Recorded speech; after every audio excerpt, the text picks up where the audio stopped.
Hello everyone, welcome to UPSC Akhada. देखो, HCS का result आ गया है मेंस का। काफी बच्चों का सिलेक्शन नहीं हुआ है, लेकिन वो भी एक पार्ट है प्रोसेस का, है ना। कुछ कमियां रही होंगी, उसको हम आने वाले टाइम में इम्प्रूव करेंगे। बाकी अब जिनका हो गया है उनको एक और स्टेज है, उसको कवर करना है।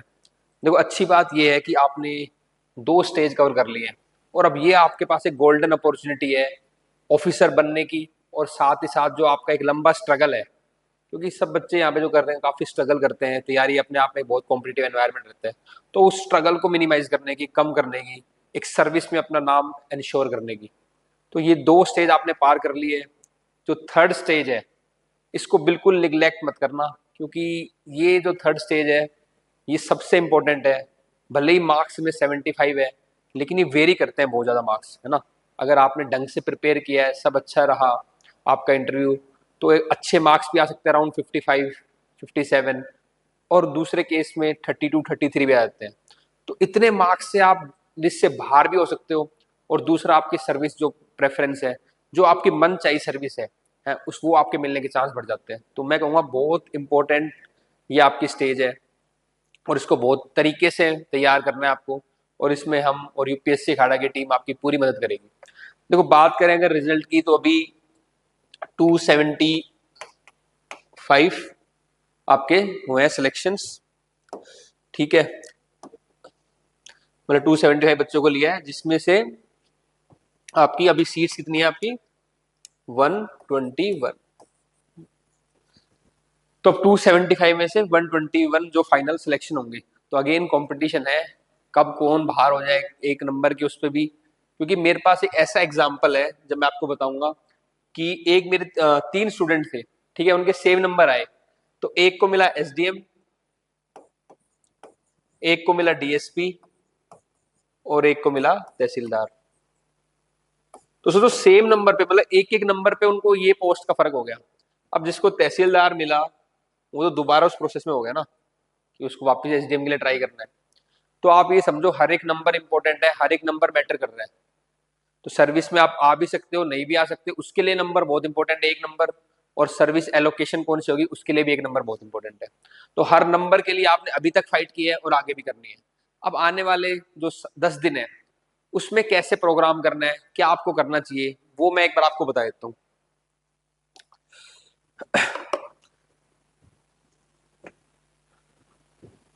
देखो, जो 10 दिन का प्रोग्राम है, इसको मैं दो पार्ट में मानता हूँ आपको, जो आपको डिवाइड करना चाहिए।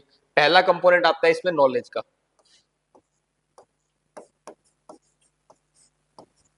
और दूसरा कंपोनेंट इसमें आता है आर्टिकुलेशन का।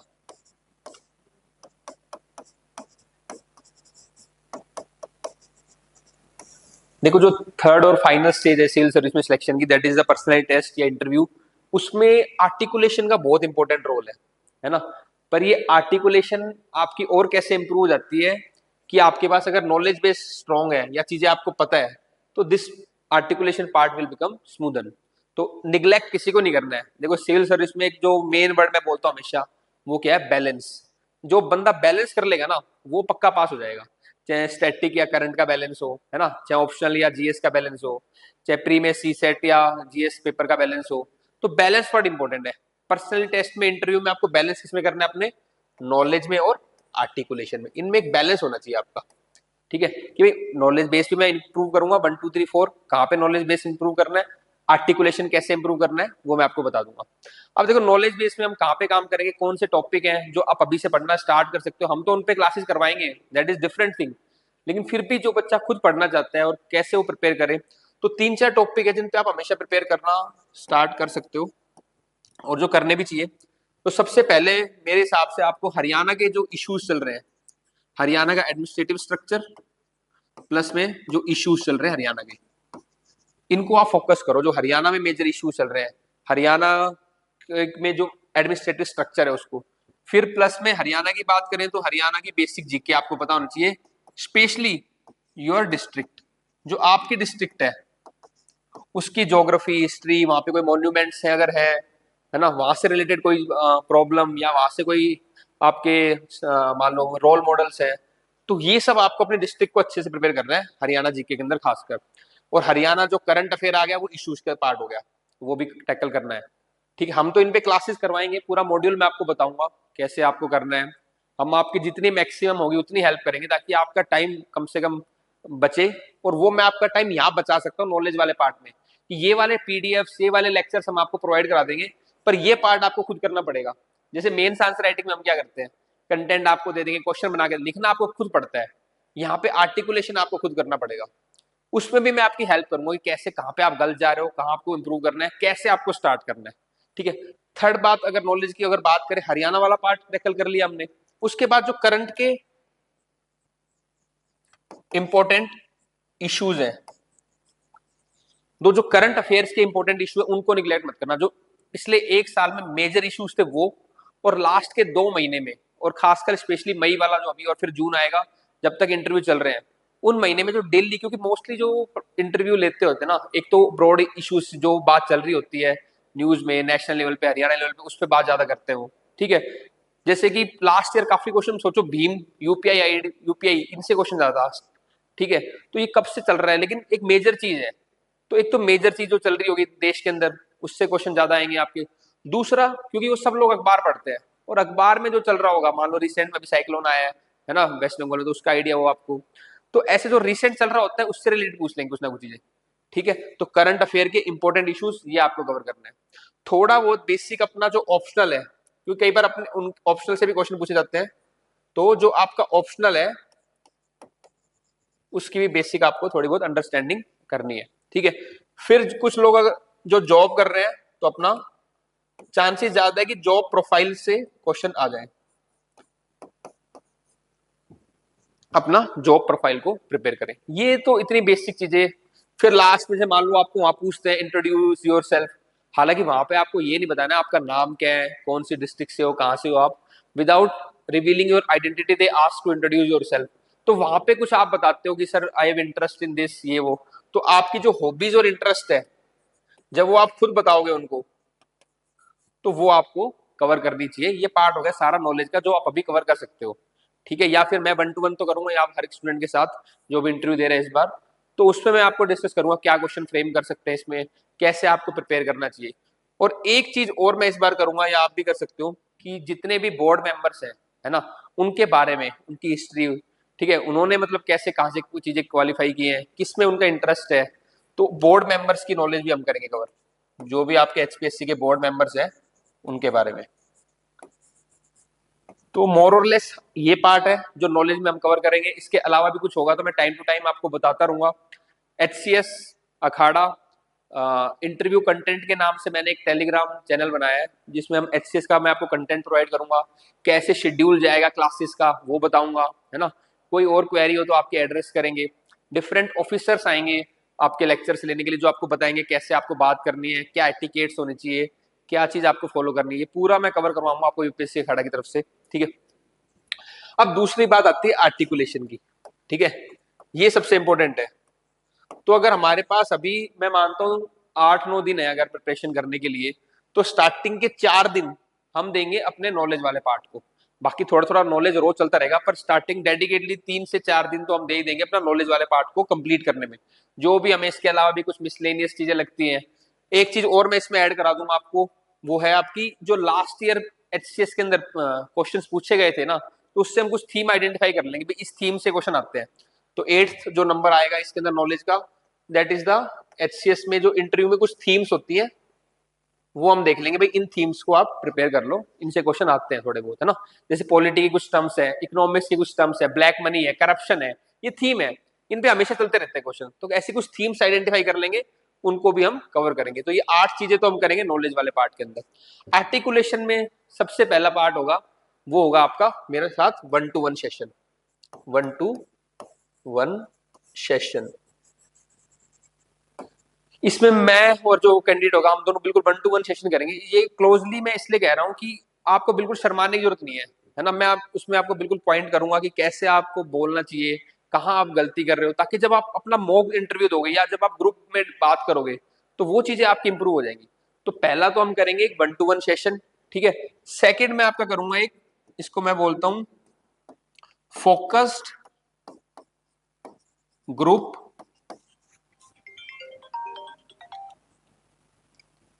फोकस्ड ग्रुप डिस्कशन, ठीक है। ये हमारे ऑनलाइन वाले बच्चों के लिए भी और ऑफलाइन जो चंडीगढ़ आना चाहते हैं तो चंडीगढ़ वाले सेंटर पे करेंगे इसको भी। तो जैसे मान लो कैंडिडेट्स यहाँ पे बैठे होंगे आप लोग, मैं पहले ही आपको टॉपिक्स दे दूंगा कि इन टॉपिक्स पे कल हम क्वेश्चन पूछेंगे और फिर आपसे क्वेश्चन पूछूंगा, तो बाकी बच्चे भी आंसर करेंगे, आप भी कुछ टॉपिक पे आंसर करोगे तो आप उनको भी ऑब्जर्व करोगे, ठीक है। और आपको कैसे बेटर इंप्रूव करना है, क्या आंसर आप दे सकते थे, तो सेकंड काम हम करेंगे फोकस्ड ग्रुप डिस्कशन के अंदर।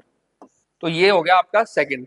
और जो थर्ड होगा आपका आर्टिकुलेशन का, that will be your mock interview, ठीक है।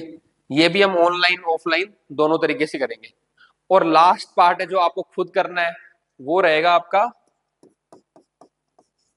मिरर। आप अपने आप को इंट्रोड्यूस करो मिरर के सामने, आप खुद देखो कैसे लग रहे हो, या कोई आपका फ्रेंड हो गया, ठीक है, जो इस बार सेलेक्ट है, उनके ग्रुप भी हम बना ही देंगे ऑब्वियसली, है ना। टेलीग्राम ग्रुप है उस पर भी, बाकी उसके अलावा भी, या जो कोई वैसे भी आपको लगता है जो आपको गाइड कर सकता है, ये एक बहुत अच्छी तैयारी होती है। डेली आपने जो भी पढ़ा है वो आप उसका डिस्कस कर लो, आप उसको आर्टिकुलेट कर दो कि भाई ये पढ़ा है मैंने, उसमें आपके कुछ जो थॉट है प्रोसेस वो ऑर्गेनाइज हो जाएगा। और ये प्रोसेस मैं क्यों ऑर्गेनाइज कराना चाह रहा हूँ, क्योंकि इंटरव्यू के अंदर मेरे हिसाब से आपको 3 P पे काम करना है। ये 3 P अगर आपने ढंग से कर लिए तो बहुत फेयर चांस है कि आपका इंटरव्यू क्लियर हो जाएगा। पहला P है वो है आपका पोलाइटनेस। मैंने इतने टॉपर्स देखे हैं बाकी, है ना, जो इंटरव्यू लेते हैं उनसे बात भी की है, सबसे इंपॉर्टेंट क्वालिटी जो वो देखते हैं ऑफिसर्स के अंदर या टू बी ऑफिसर के अंदर, that is the politeness, modesty, gratitude, ये चीज है। नॉलेज वाला part can be improved, ethical, अब बात एथिक्स पे आ जाती है, ठीक है ना, बोलने के तरीके पे आ जाती है, क्योंकि वहां पे आप प्रेजेंट कर रहे हो सामने, अब आपकी कॉपी प्रेजेंट नहीं कर रही है आपको, अब आप खुद प्रेजेंट कर रहे हो अपने आप को। तो पोलाइटनेस, ठीक है, पोलाइटनेस बहुत जरूरी है ब्यूरोक्रेसी के अंदर। तो आपको सबसे ज्यादा ध्यान देना आपके बोलने के तरीके पे, that is you should be polite enough. Second मैं बात करता हूं जो होना चाहिए, दैट इज द प्रिसाइजनेस। प्रिसाइजनेस ये नहीं है आपने आपसे कुछ इश्यू पे बात की, आप बोले ही जा रहे हो, बोले ही जा रहे हो, बोले ही जा रहे हो, भाई उनके पास टाइम नहीं है इतना, बाकी इंटरव्यू भी खत्म करने, उनके एक्सेस वाले वैसे फास्ट करते हैं इंटरव्यू। तो प्रिसाइज रहो अपने कंटेंट में जो बताना है आपको। ये सारी चीजें आप कैसे सीखोगे, आर्टिकुलेशन से। आर्टिकुलेट करोगे तभी तो सीखोगे, बोलोगे तभी तो सीखोगे, ठीक है। थर्ड है आपका प्रायोरिटी, कि आपके पास 1 2 3 4 5 10 तक पॉइंट्स हैं, तो 10 के 10 थोड़ी बता दोगे, ठीक है। और 10 में से कौन सा पहले बताना है वो इंपॉर्टेंट है। इन 10 पॉइंट में से जो सबसे इंपॉर्टेंट लग रहा है उसको हिट करेगा, उनको पहले लेके आओ। ये सारी चीजें आती है आर्टिकुलेशन से। और आर्टिकुलेशन में जैसे 1 to 1 सेशन हो गया, आपका ग्रुप फोकस, ग्रुप डिस्कशन हो गया, इसमें मेरा मेन काम रहेगा आपकी जो झिझक है, बोलने की जो झिझक है उसको हटाना। एक तो हम कई बार क्या होता है, मैंने काफी इंटरव्यू का मेरा एक्सपीरियंस रहा बच्चों का, खासकर हम हरियाणा के जो है उनमें, हम थोड़ा रफ बोल देते हैं पहली बारी में, गलत सही नहीं है, लेकिन उसको हमें रिफाइंड करना है, थोड़ी जो ब्लंटनेस है उसको पॉलिश करना है और तरीके से उसको हमें रिप्रेजेंट करना है, ठीक है। तो इस पे हम काम करेंगे। दूसरा क्या होता है कि जैसे कि ज्यादा ही हम क्या हो जाते हैं, प्रिसाइज होते हैं कि 2 लाइन बोलेंगे आगे उसको कंटिन्यू नहीं कर पाते। तो ये 2 3 चीजें होती है जो हमें अपने आर्टिकुलेशन के अंदर इंप्रूव करनी है। तो मेन बात वो है कि जो बोलने की झिझक है उसको कम करना है और 3 P को फॉलो करना है, ठीक है, पोलाइटनेस, प्रिसाइजनेस और प्रायोरिटी वाइज।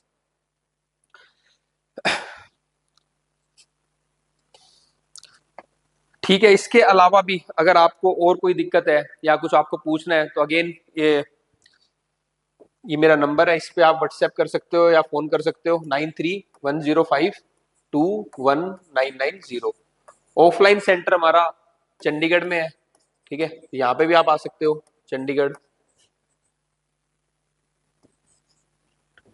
सेक्टर 25D में,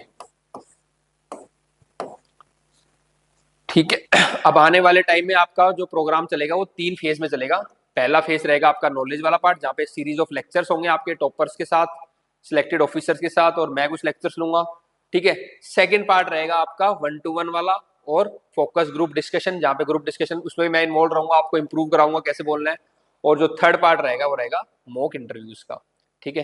एक गूगल फॉर्म होगा वो मैं आपका भरवा लूंगा, ताकि आप इंटरव्यू में कुछ क्वेश्चन हम आपके लिए जनरेट कर पाए आपके बेसिक चीजों से। वो गूगल फॉर्म में आप भर देना, लिंक मैं आपको प्रोवाइड करा दूंगा टेलीग्राम चैनल के ऊपर ही। फिर भी अगर कोई इशू आता है, I am there for you, ठीक है, to make you an officer. जो फाइनल स्टेज है उसको हम क्लियर करें और अपने घर वालों का, अपने हरियाणा का, देश का नाम करें। Thank you, all the best.